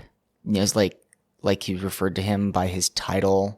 Instead of calling him Vader, he called him Darth, but he was the first person we had ever met named Darth anything. So at the time, in 77, no one thought it was weird because he was the only Darth. So it was Darth Vader, call him by Darth. As time went on, it became weirder and weirder to me for him to just call him Darth. Yeah. But so then having him do that, say, so long, Darth, he calls him that as a point of acknowledging what he has become. Not just who he has become, but what he's become. He is now a Sith. He is Darth. And then it flows right into Alec Guinness's Old Ben, only a master of evil, Darth. And I'm like, oh, it's perfect. It's like they are truly the same person. There's hardly a divide between Ewan McGregor's Obi-Wan and Alec Guinness's Obi-Wan at all. Yeah, well, and I think it's great because you can now go back and watch episode 4 from this totally different perspective and be like, all of those lines, he's more machine now than man, twisted and evil. He betrayed and murdered your father. And then in episode 5, what I told you was true from a certain point of view. All of that now has more meaning. Yeah. Because of this show. Which I loved. That was the best part of the show. They couldn't have done that any better. Seriously, that scene, that conversation between the two of them, from every standpoint, from a writing standpoint, from an effects standpoint, It was so good. From an acting From standpoint. an acting standpoint, absolutely. I gotta say, that was one creepy ass smile that Hayden Christensen had. When he says, I killed him. He says, I killed him. And he has this creepy I grin. know, you just see the corner of it and you're like, oh my God. Dude. And that's why I saw some other people having a conversation online about like how, oh, that was Anakin's, like the last remnants of Anakin giving Obi-Wan a way out of his guilt. I'm like, no, did you see that smile he has? That's Vader taking credit for Anakin's death because he wants the credit for that. He's happy about it. He's happy about it. Look at him. Yeah. Well, I do think that Vader / Anakin, Vader sees Anakin as weak.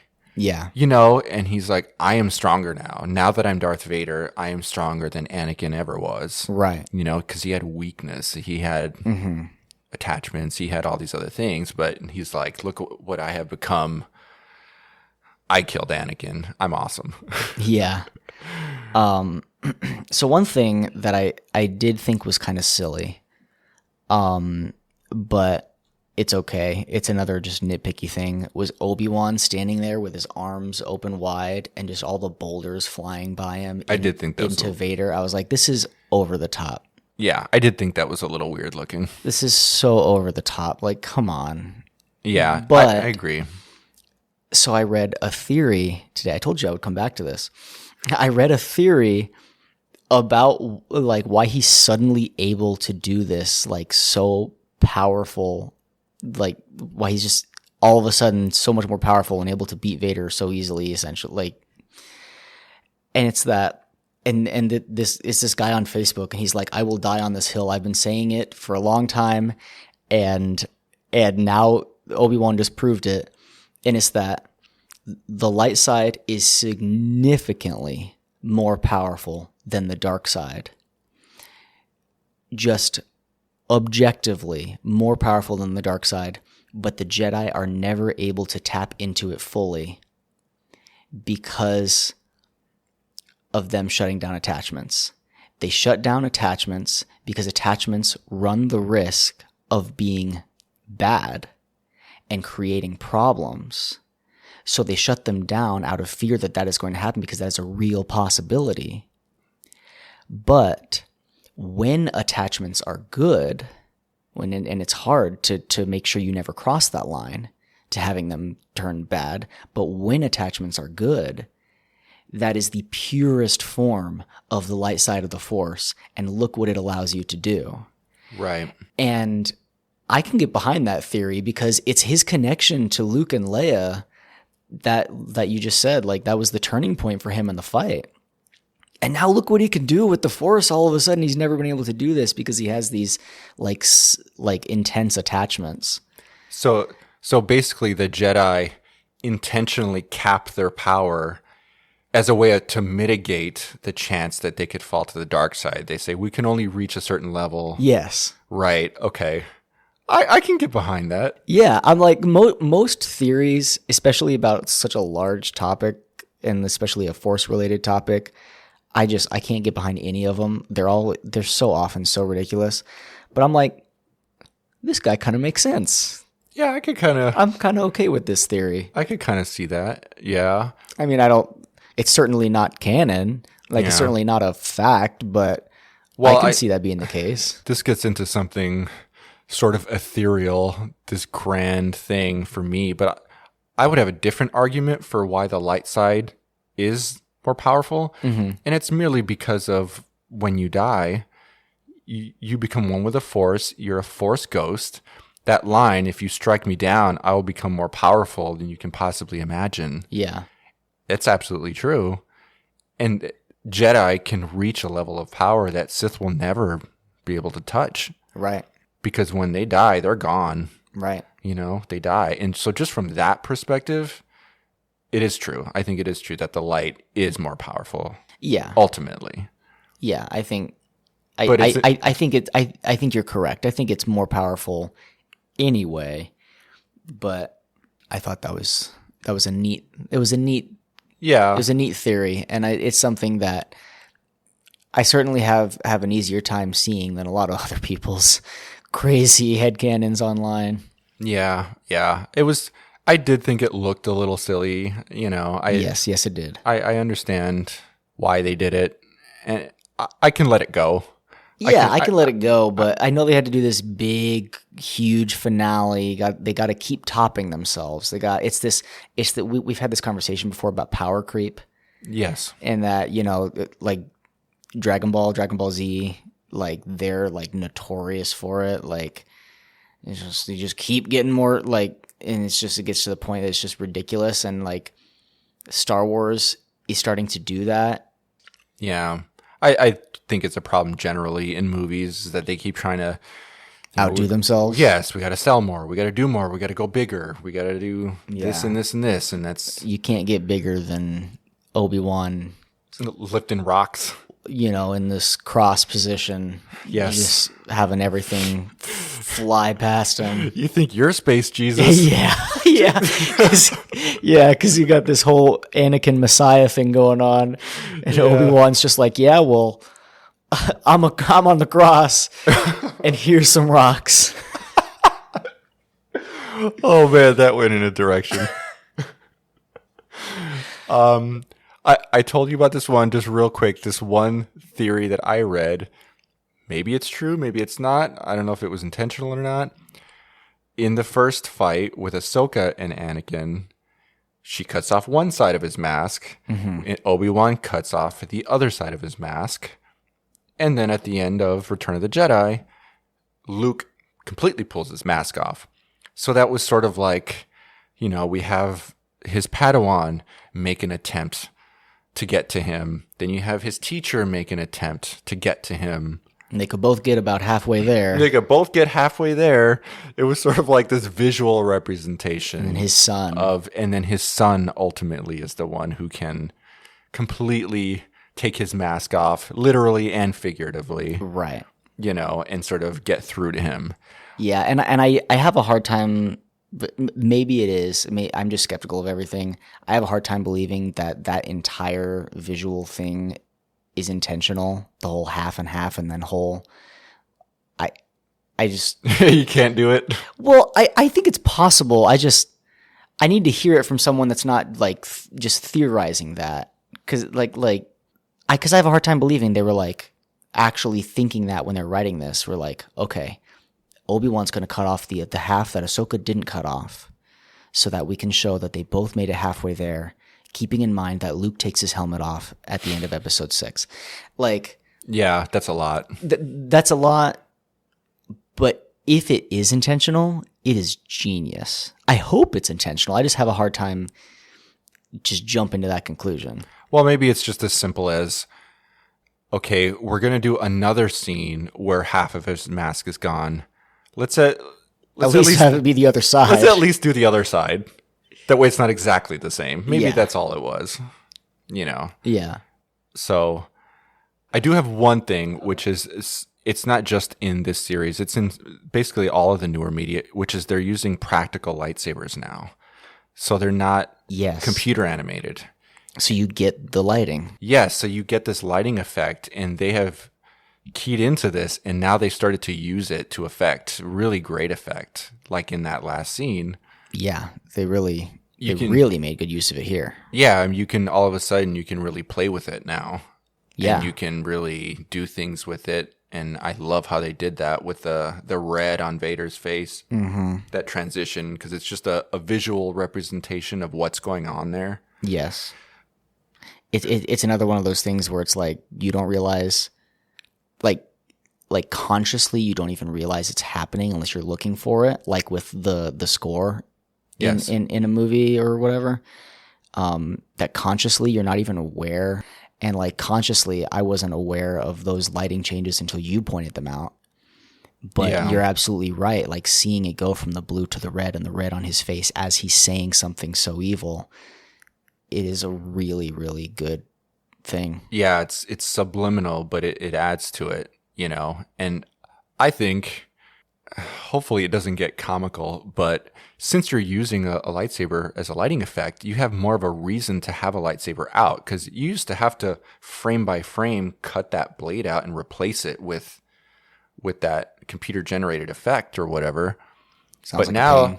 yeah, but like at the end of that scene, Obi-Wan has walked away, but Vader is still using his lightsaber for lighting Yeah. effect. Right, yeah. He's still holding it right here. The actor has to hold it there. So, there's this long wide shot from above or whatever, and he's totally out of the frame. There's no other Obi-Wan. They're also able to shoot these scenes now in darker settings. Yeah. Because they can use the actual light from the lightsaber to illuminate the entirety of the scene, which is also cool. Because that fight, that last fight between them was very dark, like a place that didn't have a lot of light. Almost all the light from the scene is coming from their sabers. Yeah, which I think was intentional. Yeah.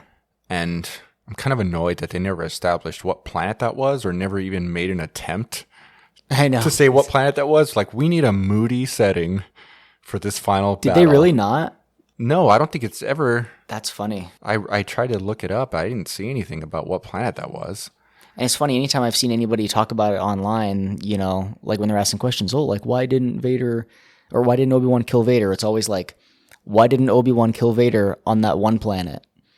Like, so Yeah. I don't think anyone knows. Yeah, I just think they needed some moody pillars. Yeah, so that they could chuck the pillars at each other. Yeah, we need some debris here Yeah. from the environment. Yeah. We need some debris, and we don't want their fight to destroy a town. Like so many other like superhero movies and stuff, the debris they use are like buildings that people live and work in. Well, actually, maybe that's the answer right there, is because Obi-Wan chose it. I think he did. Probably to keep it away from other people. I Yeah, guess. because he was there first, right? And then Yeah, Vader he met ran. him. Maybe he just wanted somewhere that was secluded, Yeah. out of the way. Like, all right, dude, let's have it out. Yeah.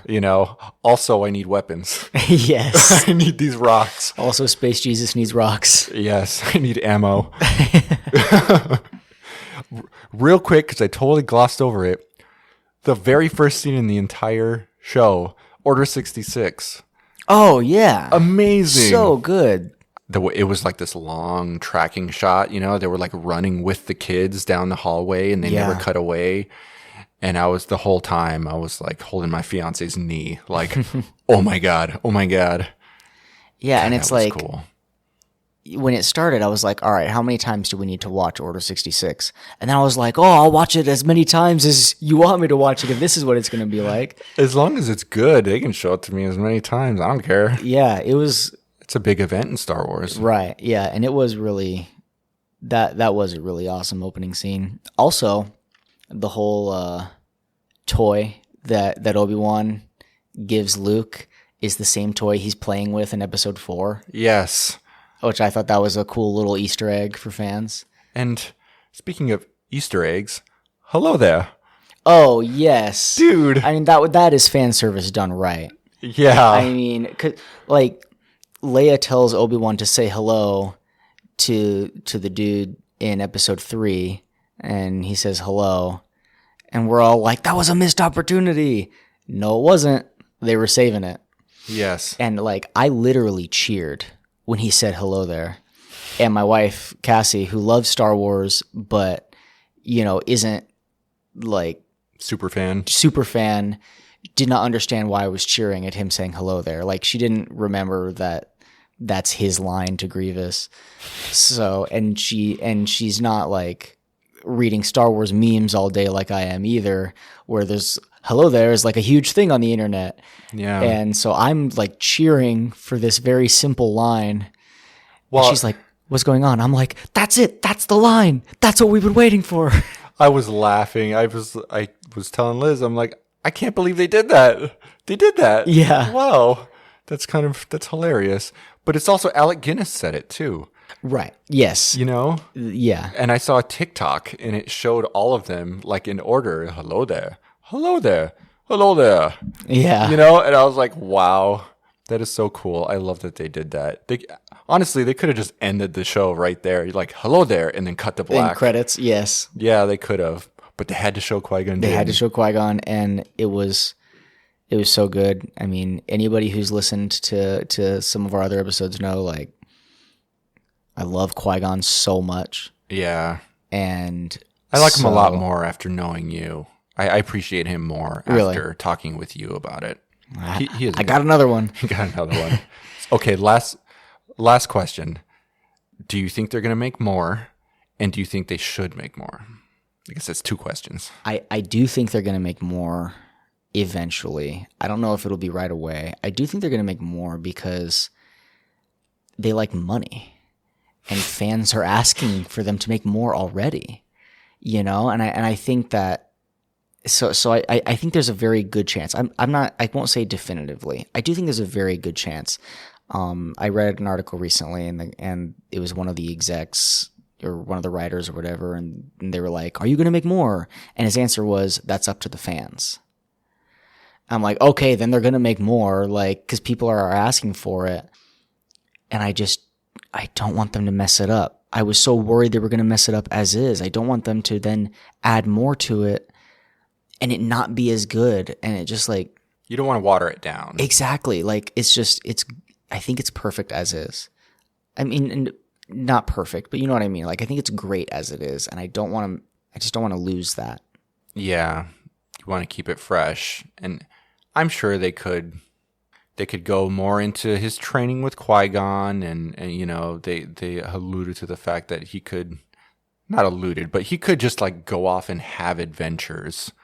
Yeah. Or whatever. All, you know, up until his, you know, fight with Maul and Rebels. He's got to, at some point, you know, looks at his watch. Wait, I got to go back. I got to go back to Tatooine to kill Maul real quick. I got to kill Darth Maul. Yeah. Or just Maul. I agree with you. I think they probably will make more. And no, I don't think they should make more. I was kind of on the fence, but with having, you know, some time has passed now. I've had some time to think about it. I'm like, just leave it alone. You know, it was conceived of to be basically a really long movie, and it was made in such a way. Just leave it. You know. Yeah, and another reason I don't think they should make more is because they didn't plan on doing it. Yeah. So now, if they're going to do it, they have to now come up with something that they didn't have plans for. It's gonna feel tacked on. Yeah, and I just like. To me right now, it feels like a cohesive story. It has a beginning, middle, and end, and I'm good with it. That meme that you showed me, like, I want more, and I know I shouldn't. Yeah, and it's Anakin saying it. Oh, man. So, okay, so that is our prediction. This was recorded after the end of what is either the Obi-Wan series or the first or season. Season 1. Yes. Yeah. So we think they'll probably make more, but we don't think they should. But it was great. Overall, I think we both really liked the show. We like where they went with it. Yeah. I think smart people made it. Deborah Trow, awesome job. Yep. I think Jacoby Harold, I think is the guy's name. He was the creator of the show, and he wrote every episode. He was the guy that everyone was coming at. Right. For stuff, for like, why did this happen? He's like, hang on, just wait. Yes, wait, just hold on. So that was cool. That was a good conversation, I think. I think we nailed pretty much everything we were going to do. So We actually have already recorded a podcast. About ships. Which I just haven't edited yet. I felt like this one was important to get out, people to listen to. You know, the show is not long. Yeah. Not long done. Hopefully Nick and I can keep doing this, you know, just on a personal note. We have been partners, you know, he's a paramedic and I'm the EMT, and I am now going to go to paramedic school, and we're not going to be partners anymore. We're friends now, which is great. You know, I found a friend, you know, we've both connected on Star Wars. Yes. And we're definitely going to keep our friendship going, and we definitely want to keep recording. So hopefully our podcast releases are not changed by too this. few and far between. You know, I'm going to be very busy in school. You know, Nick is still working as a medic, so we will do our best. Yeah, over the next year, we'll do our best to keep these coming. But just keep that in mind if there's ever a little bit of a lull, you know, that there's a lot of stuff going on in the real world. So yeah, we spit out a few there quickly there at the beginning, and so we will try our hardest to keep things going. And I've been looking at the numbers, and there are more and more kind of at an accelerating rate, people listening to our podcast, and people really love that Anakin Skywalker podcast. I know we got a lot of listens on that one. Yeah, and this is sort of a bookend to that, Right, more yeah. of the character. So you all keep listening. Yes, thank you guys for listening. We will talk to you guys next time. Or again, I said it again. Yeah, we'll talk to each other next time, and you'll listen. We're going to talk to each other next time. And then you guys will listen to us talk and not be able to interact with us at all. All right. Have a good one. Have a good one.